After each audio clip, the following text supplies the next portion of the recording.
What's up, everybody? This is Wayne Robert, designer of Battle Wizard Magic Game, and I am going to be doing a video to talk a little bit about the game. The game itself is done. This is a at-home printer version of the rulebook.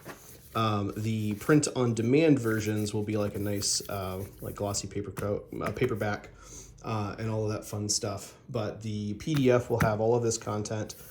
It'll also have a black and white printer-friendly version.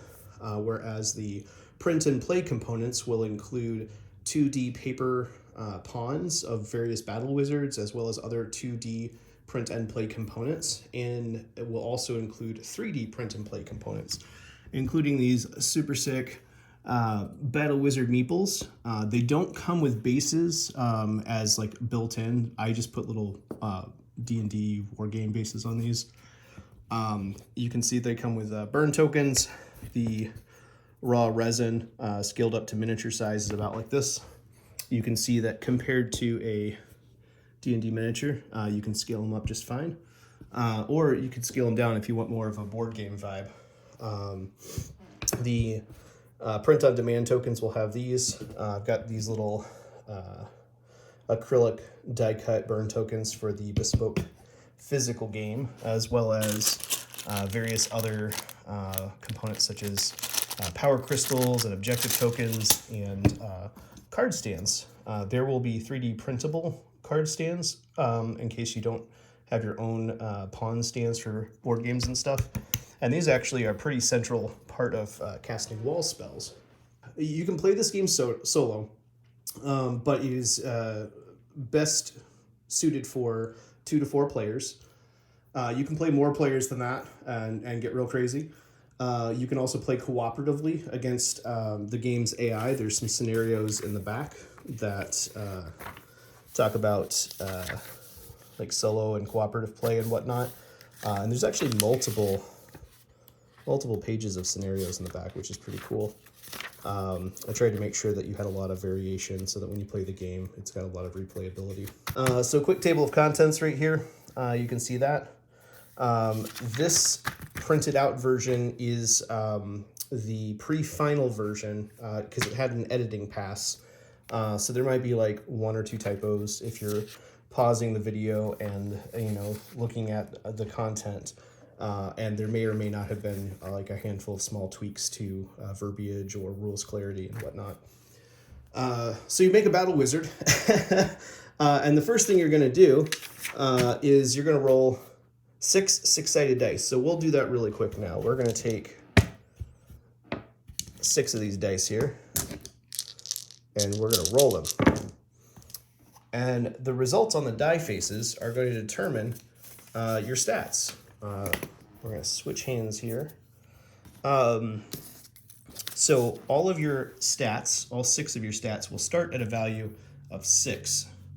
And then for each die that you roll, that corresponds to the given number on the card, you will increase that by 1 per die. So for example, you can see that this particular wizard, wow, we rolled a lot of 3s. So we rolled a 2, 4 3s, and a 6 for this guy. So that means that his whack, which is melee attack, is going to be a 6 because we did not roll any 1s. His initiative, which is number 2 here, we rolled 1 of those, goes from 6 to a 7 because we rolled 1, so we add 1. The zap stat that was rolled, we rolled 4 of those, so we're going to go from 6 to 10. That is wild. That is definitely an outlier character, but it still works just fine in the game. We didn't roll any 4s or 5s, so those are going to stay 6. And we rolled a single 6, so that means that the defense stat is going to increase from 6 to 7. So with this roll, we would have these starting stats. Pretty cool, huh? Once you have your statistics, we will roll for 2 random powers and choose 1, and then we will select 4 slots worth of swag, which is your items and gear. Before we do that, I wanted to talk about what your stats do. So as you can see, the stats, there's 6 of them, cleverly spell out wizard as an acronym. It makes it easy to remember. Your melee stat is whack. That is your ability to attack people with physical weapons in hand-to-hand combat. Your initiative, not intelligence for those D&D players out there, but your initiative is your speed and quickness of mind into action. Your zap stat is your proficiency with magic and your strength in how much magic you can harness for a given spell. When you're zapping energy cards, which we'll get to in a minute, this determines the maximum number of cards that you can zap into a single spell at one time. Your aim stat is your proficiency with physical ranged attacks, like bows and arrows or machine guns or zapping wands or whatever that might be. Your resilience is your toughness. It is akin to hit points in most tabletop games. And your defense is your ability to defend yourself from most incoming attacks. So the next thing we do is we're going to roll for 2 powers, and we are going to choose one of them. This is a D66 table. Those of you who are familiar with old school tabletop role-playing games might recognize what this means. And for those who don't, it is much like a D100 table, where you will roll 2 6-sided dice, one of which will represent your tens place, and one of which will represent your ones place. This gives you a total combination of 36 possible options. And you can see you've got numbers from like 3 and a 1 all the way to 3 and a 6, 4 and a 1 to 4 and a 6, and so on. So we'll say that the pink is our tens place for today. I've got a 41 and a 31. So we'll look at our powers here, and we have Luckomancer. This power says, the first time each game you would be reduced to 0 resiliency or less, you instead are reduced to 1 resiliency. And Gunnomancer says, you may make missile weapon attacks through chaos walls in the same way wizards can normally cast chaos spells through them. Oh man, both of those are really good powers. We'll get to chaos spells and walls in a little bit, but what a spell wall is you can create barriers on the battlefield by taking 2 cards from your pool, placing them back to back like this, and we'll go over this again in a little bit, and putting them into a card clip within range.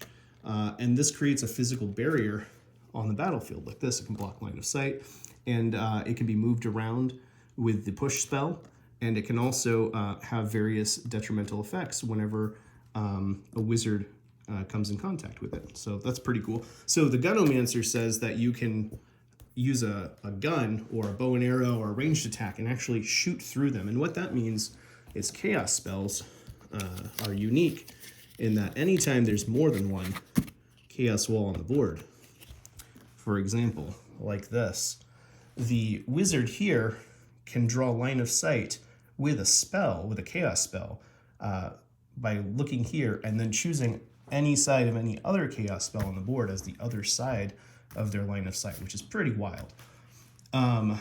So in this case, the Gunnomancer can use this chaos magic to basically teleport their ranged attacks across the board.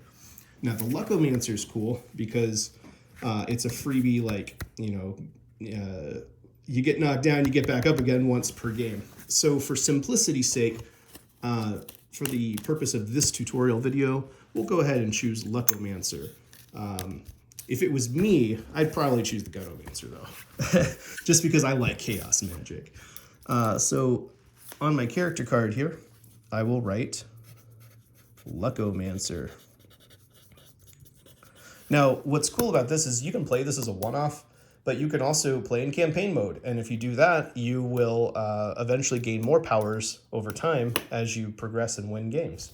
All right, the next thing to do is we're going to pick 4 items worth of swag. And, actually, flipping the wrong way here. Your swag are your items. You have 4 slots, and different items occupy different number of slots. Some are 1 and some are 2. You can have less than 4 slots, but you cannot go over that, and you cannot pick the same item more than once. If you pick multiple weapons, you can freely choose between your weapons when you're making attacks. You don't have to worry about picking up items or switching things out or expending actions and things like that. If you have it on you, it's an option that you have available to your character. Some of these are static effects, like armor takes up 2 slots, but it increases your defense by 1 point. Muscles takes up 2 slots and increases your resilience and your whack by one point each. There are some that are one-offs, like the healing honey. This is much like a healing potion.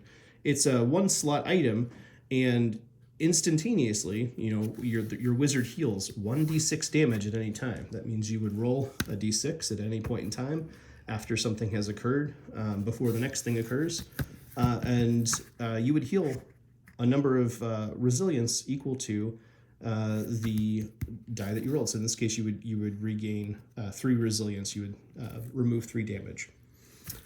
So you have all these different fun items. For now, I'm not going to bother choosing these, but you can kind of zoom in here, pause the screen, check it out, and get a feel for what it is. You have melee attacks, you've got ranged weapons, you have stat boosting items, you've got really weird magic items and things that do interesting things. And then there's keywords. There's not that many, but there are different effects, like certain items can blind or hold your enemies. Some of them can knock them back. The difference between melee and missile weapons are range and reach, and slow weapons mean that you can only use that particular weapon once per round. And why that matters is you have 3 actions each round. So if you have a slow weapon, only one of those actions can be used to attack with that particular weapon. One thing I will note is arcane weapons are really cool in that you can roll an additional number of dice for your attack for every 3 energy cards that you zap, which we'll get to in a little bit, both about how dice rolls work as well as how cards work. I'm getting ahead of myself, but that's how you make your character. You have 6 stats, 1 power out of 2 that you roll randomly, and 4 slots worth of items, and that's it. You name your wizard. We're gonna name this guy Wizardo, the noob. So Wizardo the noob, wizard extraordinaire, is going to be our character for the purposes of this video. All right. We are going to talk about energy cards. This is how you cast spells, and this is actually kind of the core of how the game started. So much like EDH or Commander, the format for Magic the Gathering that was created as a way to play Magic the Gathering between tournaments and other competitive standard games. This was designed as a fun little skirmish game that could be played between games of Magic Commander, as well as between like D&D sessions or whatnot. Just a fun little skirmish game. I like to play games like Frostgrave and Turnip 28, and if you're playing with multiple people and you're knocked out of the game and you've got a couple people that want to play a little quick game, this is a fun little thing you can do on the side and still kind of get that skirmish itch scratched. So energy cards, you have 5 elements of energy. Conveniently, those track nicely to Magic the Gathering basic land cards. This game is in no way affiliated with or sponsored by Magic the Gathering, Wizards of the Coast, or Hasbro. And I'm glad for that too. But I wanted to have very readily accessible game components for this kind of game because foremost, I wanted the rules to be miniatures agnostic and components agnostic. And you can see here I have poker cards set up. You can even play this game with a set of standard poker cards. Each of your energy cards is going to have 10 of each type in each pile. So you'll have 50 cards, 10 air, 10 earth, 10 fire, 10 water, 10 chaos. And these track to the suits as well when you go ace through 10 in each of the main suits, and then you pick any 10 face cards to be your chaos cards. That is a simple, quick and dirty way of getting energy cards. If you're a Pokemon player, you can do that with Pokemon energy cards. I'm sure there's millions of other card games out there and board games that have cards you could use. You could even use index cards if you cut them to size. The key is that you want each one to be a standard US poker playing card size. So 2.5 inches wide by 3.5 inches long, because the cards are actually used for measurement in the game, which we will get to in a little bit as well. So when you start the game, you have an energy pool. All players have their own 5 draw piles of each of their energy types, and you begin the game with 2 of each of the energy types in what is called your magic pool. Your magic pool is going to be the reservoir from which you cast your spells, and your draw piles will be your reservoir from which you replenish and manipulate your magic pool. So each player is going to start with 10 cards right off the bat. Now, this is really cool, but it also is a little limiting. For example, if I wanted to be focused on fire magic, it's going to take me maybe a round or 2 of momentum to get where I want to be by building up more fire in my magic pool. When you cast spells in one of 2 ways. You either zap your cards, much like tapping in other popular card games. You turn the card sideways or put a token on it, or however you need to denote that it has been used and is in use until it unzaps and becomes available again. When you zap cards for spells, those cards are in use and cannot then be zapped again later until they're back to a ready state. The other way that you cast spells is by taking physical cards from your magic pool and actually putting them into play in some capacities.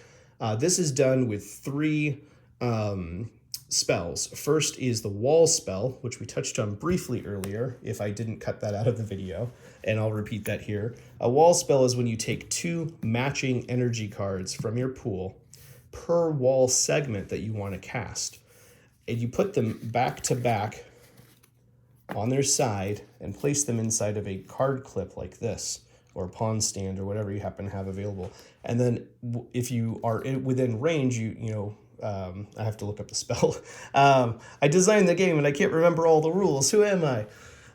So your wizard, if you have line of sight and it's within range, I believe it's 2 long lengths. So in this case, it would be long, so the wall could, be there. You can place a wall onto the board and it becomes a physical barrier that can potentially block line of sight, depending on its wall type.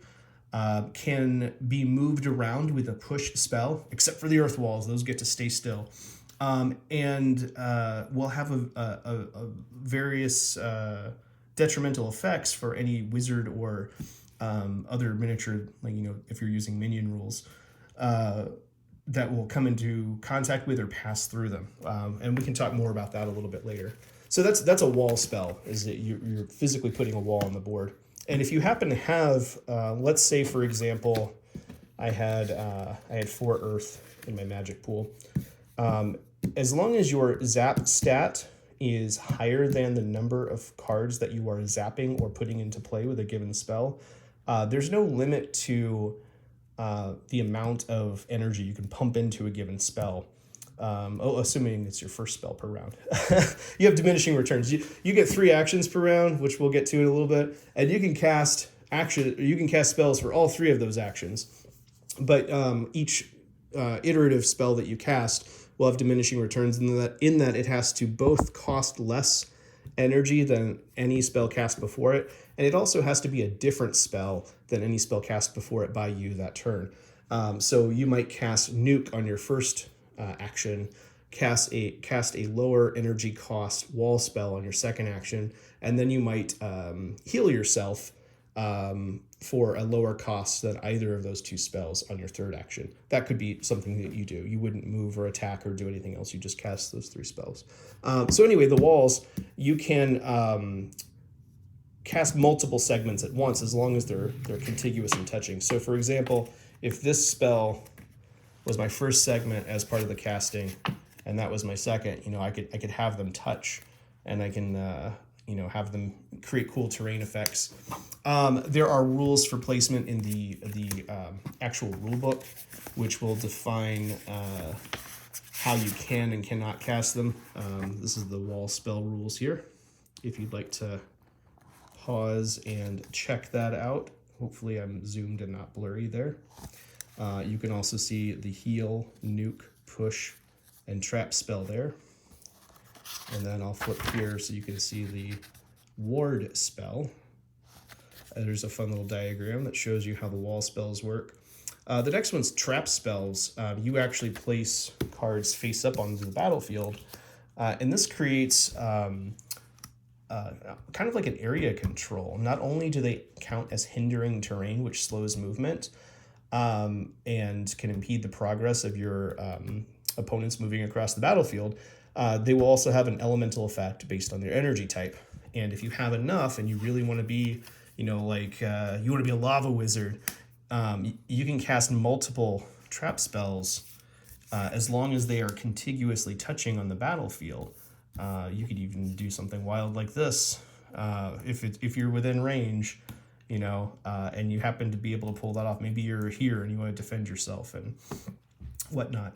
The third way to cast a spell onto the battlefield is to cast a ward spell, and you will take one of your cards that's available from your pool, and you will place it face down directly underneath your wizard who cast it. It might be here, here, here, wherever, as long as they're fully on it. And this is a protective spell. This gives you immunity to certain spell effects, as well as more defensive bonus. It gives you cover against like the nuke spell. And cover in the game essentially halves any damage that you would take. It's just a simple, you have cover or you don't, and you if you do have cover, you half the damage. Usually that's applied to both spells and weapon attacks, but this specifically helps protect you against the nuke, which can get around cover in some ways, which if you want to pause the video again and check that out, here's the nuke spell here. And each kind has a different elemental effect. It's like your long range kind of fireball type spell. It's pretty rad if you want to be an aggressive caster. So you either turn cards sideways, zapping them to cast a spell such as a nuke or a heal spell or a push spell, or you are taking your cards directly from your pool and putting them into play. We're going to get into actions next. Because that will also cover how you manipulate and replenish your magic pool when it's depleted by casting spell effects onto the board and whatnot. Okay, so next up is the actions you can take. There's a handy little reference here on your stat cards. You can move, attack, guard, invoke, or cast. Moving is exactly what it sounds like. You can move one long card length as one action. So what's cool here is, unlike some miniatures games where you measure from front to front and then you have to move the card and figure out where you are, you get your base for free as part of your movement. So it's really a card length plus your base. So if I'm here and I move one length, I'm actually here. And then if I use my second action to move to here, I'm actually here. So I've actually ended up moving 2 card lengths plus 2 base lengths, if that makes sense. And you can move all 3 actions. If you want to sprint across the board, you can do that. For attacking, you're going to roll a number of dice equal to your relevant stat. So this guy's melee attack, his whack, is 6, and his aim, his shooting attack, is a 6. So in this case, you're going to roll 6 six-sided dice, and you're going to look at the results. Oh, wow, he rolled really good. It looks like he's going to succeed on all of those dice. So in combat, you are going to roll a number of dice, and your weapon is going to determine your success rate. Most weapons are a 3+ or a 4+ to succeed. So that was a super good roll. And then his opponent will get to roll to defend after that. So for example, here is... this is, again, is the pre-edited version, so there may have been a line change or two here. But you have your basic rules for combat, for melee and shooting, how to make your targets in line of sight, what cover is. If you're engaged, it means you're in base-to-base contact. When you defend against a roll, you're rolling your defense stat. So for this guy, you can see it is a 7. So in this case, if he was the defender, he would roll 7 dice. So he would roll 1 more. And for every 5+ that succeeded, he would negate 1 point of damage from the incoming attack. So when you attack, you're succeeding on 3s and 4s on most weapons. And when you defend, you're succeeding on 5s. Unless you have some sort of special ability, or you're taking the guard action, which we'll get to next. The guard action, as a single action for the rest of your turn until your turn starts again, the next round, you succeed on defending on 4+. So you're basically improving your odds. In that case, if I have cover and I'm taking the guard action, not only am I succeeding on 4+, but I'm having any damage that I would receive. So you could turtle up, but people are definitely going to come to you and they're going to drop some nukes, and you're not going to be sitting there for too long. If you're ever knocked down in the game, you're prone, you just knock the miniature over, and then you gotta, I think you just stand in action to, you have to use your move action to stand back up. So if for any reason you're denied move action, you're still prone. And there are some penalties for being prone as well. There's rules for falling and rebuffing. Falling, potential damage. Presto Changeo is a cool little thing. There are rules throughout the game that say Presto Changeo, and what that means is you could alter the basic rules of the game when a Presto Changeo exception is mentioned. And you do that by zapping the requisite amount of available magic or energy in your magic pool, and you kind of do a little effect. So for example, falling, you kind of get like a slow fall effect by zapping air cards to avoid falling prone and taking damage from a fall, which is pretty rad. Rebuffing is when you are attacked by an enemy and they fail to damage you in melee, you could push them back. You're like, it's just a nice way to get them out of your face, so you don't have to take a move action to move back on your turn before you cast your spells or whatnot. So we've got moving, we've got attacking. I guess we'll talk about ranged attacks too. So ranged attacks, you just have to make sure your target is in line of sight, which you just draw a line from your mini to theirs, and if you have line of sight, you're good. If you have a line that's blocked, you have cover. Drawing line of sight is done just like movement. You're going to use cards to determine how far away they are. There are 3 ranges in the game. There is short, or 1S, which is a short side of a card. There's long, or 1L, which is a long side of a card. And then there's a foot.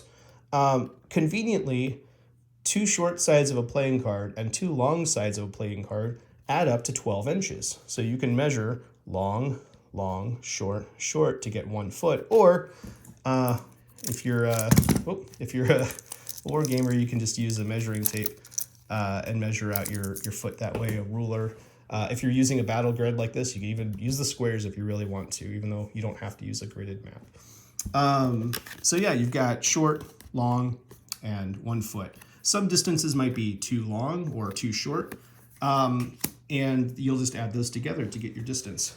So you just make sure your target's in range, and just like a melee attack, you'll roll a number of dice equal to your aim stat, and for every number that equals or exceeds the value of that particular attack, you'll succeed and potentially inflict 1 point of damage, and they will then defend on 5+ or on 4+ if they're guarding.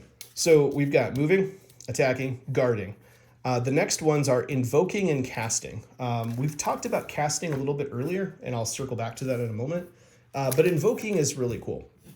As an action, you can either draw a single card from any one of your energy draw piles into your magic pool. So let's say I want to be a pyromancer and I want to focus on fire. I could draw a card into my pool. However, the other thing that you can do with evoke is to exchange. You could exchange any 2 existing cards from your pool and swap them for 2 other cards in your pool. So if, for example, I wanted to get rid of air and earth entirely, I could spend the invoke action twice to exchange to earth. Let's go for that fire. And then I could exchange to air. Let's go for fire again. So now I'm like really ramped up on fire. Like that could be a really powerful round one or even mid-game action to surprise somebody. And now I have 6 fire available. And we know that everybody has a minimum of a 6 in their statistics. So at the very least, I know that I have the ability to max out a single, 6 energy nuke if I really wanted to. Or I could cast a 3-segment wall by doing 3 panels of a firewall. There's a lot of different options there. That's invoking. You can either exchange or draw. You have a limit of 10 cards for your magic pool.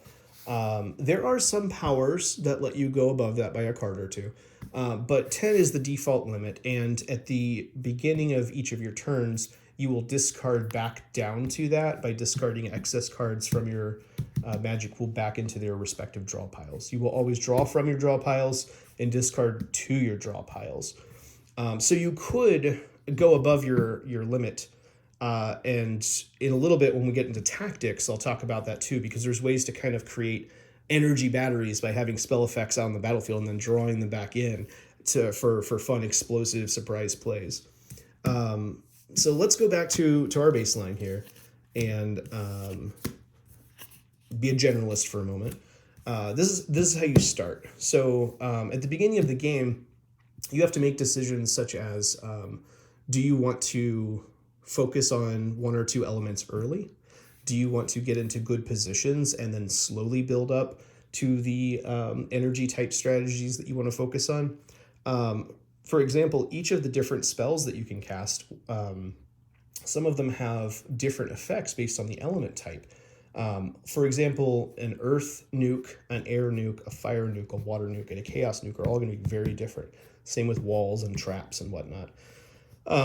So once you get into the game and you start to see these little nuanced differences and the back and forth checks and balances, like the way the different elements play into each other, you can start to learn what strategies you prefer and then build toward those. Or maybe you don't prefer a strategy, but you know one is viable because your opponent is playing a certain way, and you've got to kind of meet that head on to stop them from getting too far ahead.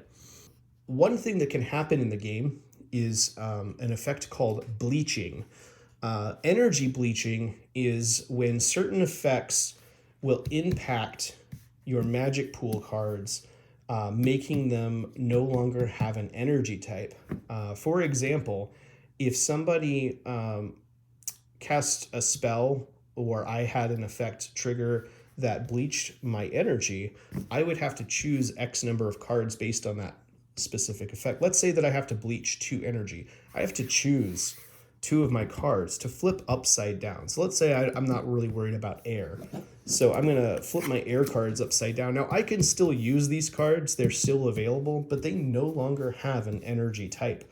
This means that I can only zap them for effects that are not contingent upon an energy type. So I could not use them to cast nuke because nuke requires one of the 5 energy types. Same with wall. I could not use them to cast wall.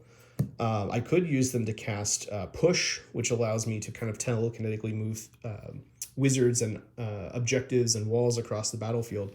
But it limits my ability to do things with those cards. There is a single wizard power you could get called Bleachomancer that gives you a little more versatility. But in general, this is a hindrance, but it's not insurmountable because you can always exchange out your cards later as an action on your turn. And that's how you unbleach your mana, is to exchange them out.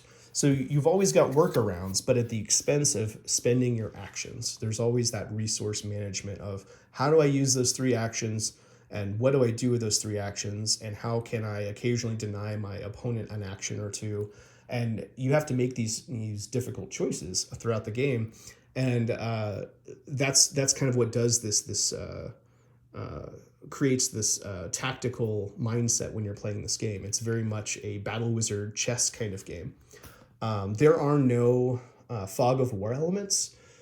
There are no hidden knowledge elements in the base game. There might be in future expansions, but as the game works, you know what spells your opponent has because you have access to them as well. You know what energy they have because you have that energy as well. You can see where they are on the board, and they can see where you are. You have 3 actions, they have 3 actions. You know what their stats are, they know what your stats are. So everything that's brought to bear is completely open knowledge. The only thing that is randomized is dice rolls in certain attacks and spells, and you can at least gauge your odds to mitigate chance acting against your favor. The last one is casting. We talked about that previously, but the last action I want to talk about again is casting. We've went over move, attack, guard, invoke, and cast. When you cast a spell, just a reminder, you either zap energy in your magic pool to cast a spell effect, or you take cards from your magic pool that are available to cast spell effects on the board, such as the ward spell, the trap spell, or the wall spell when you are creating walls on the battlefield. Now, the push spell is pretty cool because you can move things around. For example, let's say my opponent had cast a firewall on the previous round, and I decide that I move into range, and I'm going to use the push spell, and I push that firewall into my opponent. What's cool about that, and again, I'll go back to the page here so you can pause here and look at that.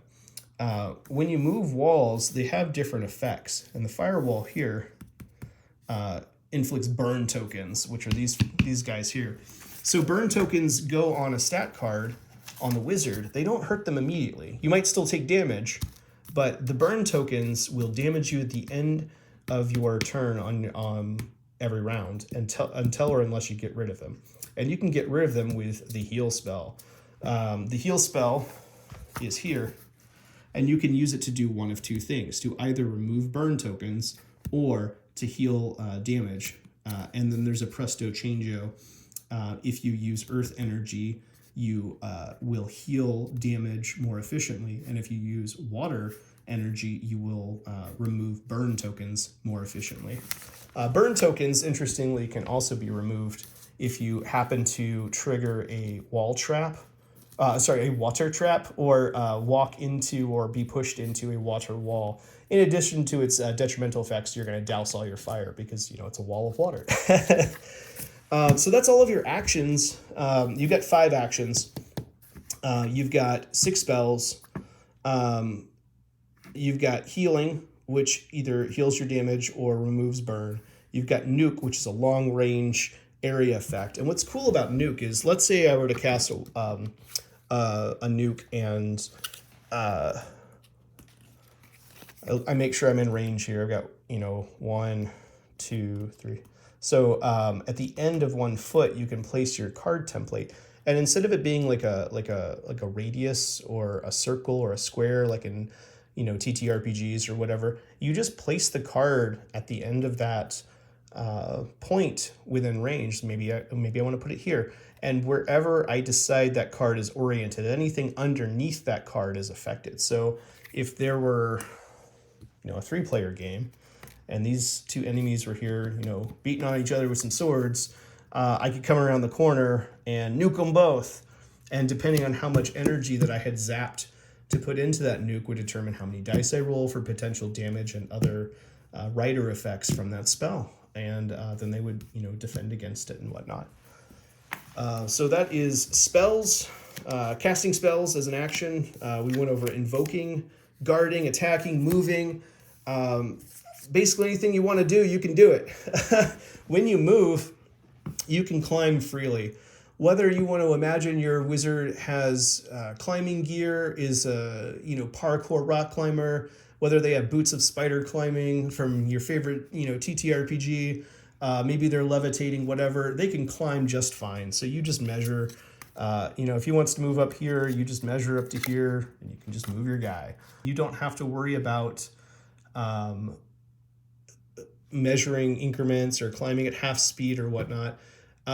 You do have to land in an open valid space. So for example, if I spend an action there's no way for me to climb up here on one action because there's no space. Now, I could climb up here and land here, and then I could climb up here as a second action, or I could use push to just yeet myself up there. So you got options. There's a lot of mobility. There's a lot of positioning. There's a lot of back and forth tactics, a lot of play and counterplay and trying to do things. The only spell that is not listed here, because it is not something you do as an action, is what is called counter. Much like counter spelling in your favorite RPG or TCG, you can counter a spell if you have energy available in your magic pool. To do so, you either have to have an equal number of the same energy, an equal number of the opposite energy, which I'll get to in a moment, or a mixture that adds up to the equivalent. So, for example, if somebody cast a 3-fire nuke at me, I could, if I had 3 fire, I could counter it if I zapped all 3 of the fire cards. But you can also zap if you have opposites. So air and earth are opposites, fire and water are opposites, and chaos is opposite only to itself because it's an outlier. What this means is that for that example of a 3-fire nuke, I could zap 2 fire and 1 water, which is opposite, and that would be equivalent of 3 fire coming at me, and I can cancel the effect of that.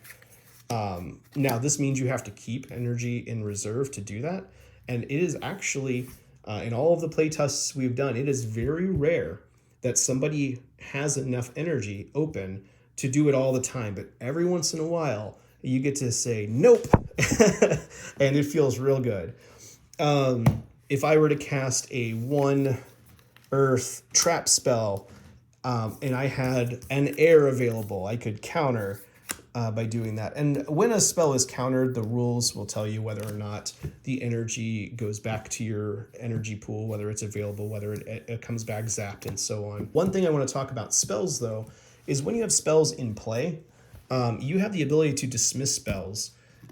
Each spell that can be dismissed, a trap, a ward, and a wall, will tell you the specifications on whether you can do it, infinitely at any time for free, or whether or not you can do it once per game round, and so forth. But when you do dismiss a spell, that energy is going to come back into your magic pool. When you dismiss a trap card, I believe all of it comes back. You can see here, dismissing for trap cards. When you dismiss a wall spell, you get half of it back, and half of it goes into your draw pile. So dismissing a ward spell is not a true dismissal. It's when you leave a ward spell, you have the choice of either dismissing it or turning it into a trap spell of its effect. So if I'm warded here on this face down card and an enemy comes up to get up in my business and I leave, I could turn that into an earth trap, triggering my opponent there for that moment, which is kind of cool. That's why it's a trap. Let's say we're like round 4 or 5 into the game, and I've got an earth war or an earth trap on the battlefield. I've got an earth wall on the battlefield. Maybe I also have an earth wall somewhere on the battlefield. I have drawn up some magic into my pool. I've spent some actions. Let's say I spend an action to draw a card, and I draw an earth card, and then I use an action, or I don't even use an action. I just for free dismiss, the given spells, and I pull that energy back. My earth wall is going to go here, and my trap card is going to go here. And now I've got all this surprise earth magic energy that my opponent was like, oh no, I didn't think about that. And then on my third action, I'm going to drop like an earth nuke on them and just ruin their day, Yeah, I'm excited about this, and I'm terrible at making videos, but there's so much fun little fiddly stuff. It's a very simple to learn game with a lot of emergent complexity. Much like chess starts with a few basic rules and then can lead into near infinite combinations, this game has a handful of very simple ideas and concepts and rules that should be familiar to most turn-based strategy, TTRPG, board game players, but it affords you a tactical depth that lets you just do all kinds of cool stuff with magic, and it feels like you're a wizard casting these spells, which is pretty wild. There are rules for terrain, very simple. There's hindering terrain. Let's say that there's an area up on the board about the size of this card. If you enter hindering terrain, you immediately end your move. If you start your move in hindering terrain, you're moving at one short instead of one long as a move action. That's it. Once you're back out of it, any move actions you make are one long again. It slows you down a tiny bit, but it doesn't ruin your day. Impassable terrain, you can't move through it. So if I'm here and this is impassable terrain, I can't walk through walls. It could also be something like a bottomless pit or lava, if we all agree beforehand. Blocking terrain blocks line of sight. Hazardous terrain, like these spikes on the battlefield here, can roll to attack you essentially if you land on them. And you would make an initiative roll instead of a defense roll to reduce that damage. Elevated terrain, if you happen to have a wizard that's up high, they're on elevated terrain, you risk falling, but you also have better range. So you add 2d6 to your weapon attacks against targets on a lower elevation. And the reason that doesn't say ranged attacks, because while you add 2 dice while shooting, let's say you have a reach weapon, and you're up here and your opponent is down here and they're in range like a pole arm, you still get that +2 attack. So you've got the high ground. And then there's object terrain. Object terrain is movable, destructible, etc. And what's cool about this is it's technically optional. You could play on a blank battlefield. It would be super boring, but you could do it. And then it rewards creativity. So unless a scenario has a specific setup, much like a tabletop skirmish game, players get to decide how they want to set things up. Like I've got some little wooden cubes here. I've got some, foam dungeon terrain and some plastic bits. I've got these, I think these are Loke battle mats. It's like a flip book of various battle maps here, which is pretty cool. You can use whatever. It was designed so that the play area would be approximately 2 feet by 2 feet. And that means that you can play on a small TTRPG or skirmish game battle mat. It could be a neoprene rollout mat. You could just, play on a small table. It can also be played with 2 Magic the Gathering or other TCG card game battle mats rolled flat against each other. Technically, it's a little over 2 feet in one dimension, but it's pretty darn close.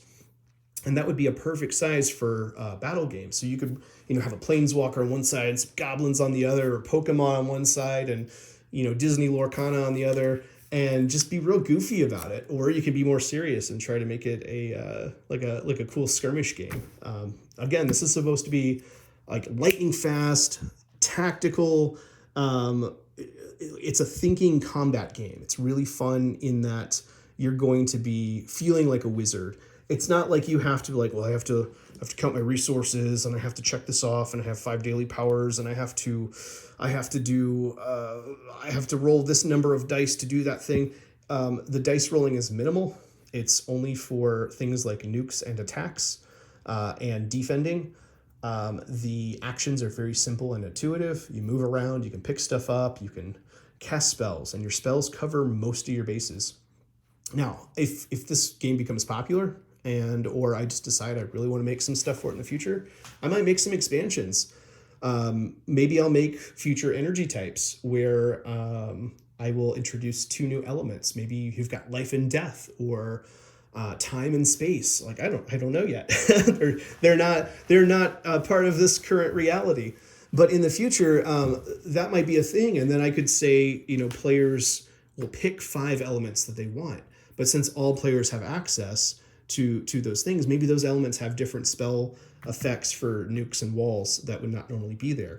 The benefit of having them is that you can do cool stuff that your opponents might not be doing, but the downside is now you can't counter their stuff because you have less of the correct energy type. You'd still be limited by 5 energy types.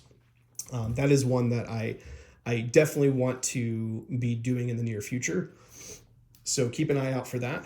And the reason I mention expansions is because the game is going to be coming with a third-party creator's license, meaning that if you like this game and you want to create content that is, like uses our like official branding, like Battle Wizard Magic Game on it and says it's compatible, you can do that. Slap our little logo on it, use our compatibility license. It's free. You don't owe me royalties or anything like that. You just do it.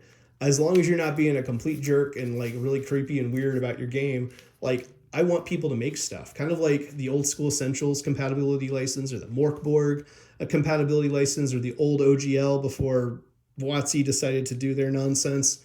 I want there to be kind of a DIY punk rock grassroots like experimental game designer community option here. So if it appeals to you and your friends, and if this is a game that catches on, I would love to see what other people do with it. Maybe you want to retheme it as like mutants and superheroes, or as cyborgs and time travelers, or you want to make classes. Like maybe you want to like get more complex with it, or maybe you want to get rid of spells and focus on it being a skirmish game. Now you've got squad-based, shooters and warriors. Like I would love to see this chassis, this engine manipulated in such a way that other people do stuff I didn't even think about, because it's a really cool game as it is. It's very tight. It's very solid. It doesn't break. I don't know. I'm just super excited. It's super components agnostic. You can see I've got some little random miniatures here. These are some of the many wizards that we used while playtesting. We've got the official battle meeples scaled up. You can also scale them down, like I had said. These are some of the really cool components that will come with a limited edition physical game. You can see some of these like really cool, like super fun neon dice. Got other colors too. This is just like a home printed out stat card. You can see it looks just fine in black and white. Everything's legible. So this campaign is to fund the artwork for the official spell cards, because Magic the Gathering cards are cool, Pokemon cards are cool, poker cards are cool, making my own cards out of index cards and sleeving them in card sleeves are cool.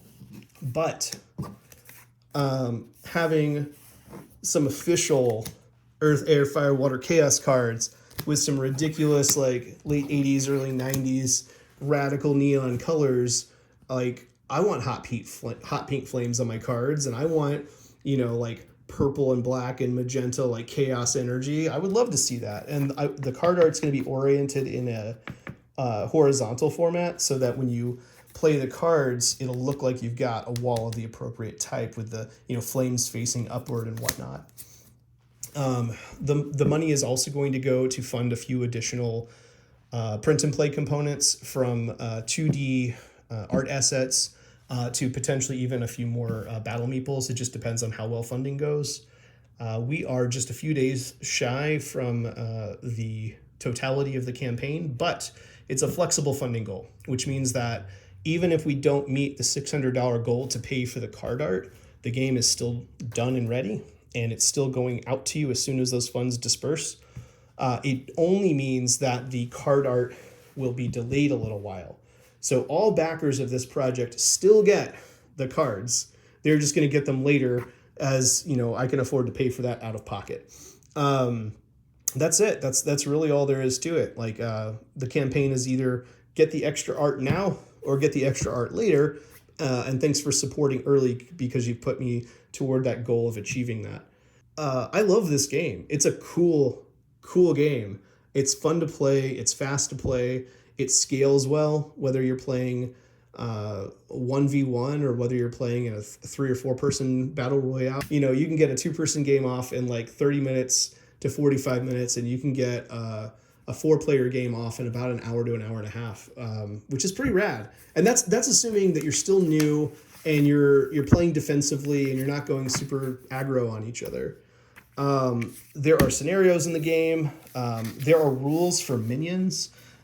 You can field a team of various units to help you out, and they cover like pretty much all of your bases of like whether they be like little punks that are just chump blockers, or whether they are really powerful robots and elementals, or whether they are assistant spellcaster apprentices, or whether they're zombies or anti-mage sniper hunter ranger types.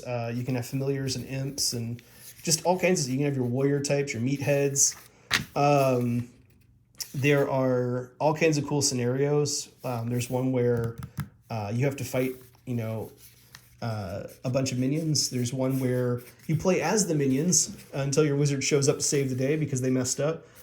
There's one where you've got to collect like these cosmic tesseract power cubes. Just all sorts of wild stuff. There are stat cards, as you can see, that are easy to print and play. There's the backs of the cards. They're lined up so you can cut them straight out. And what's cool about the home printer version, you can see there's a little dotted line there. The inside opposite page that connects is just a free little poster.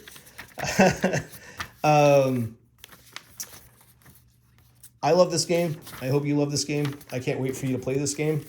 And I'm going to shut up and try to get to editing this video because that's not something I do.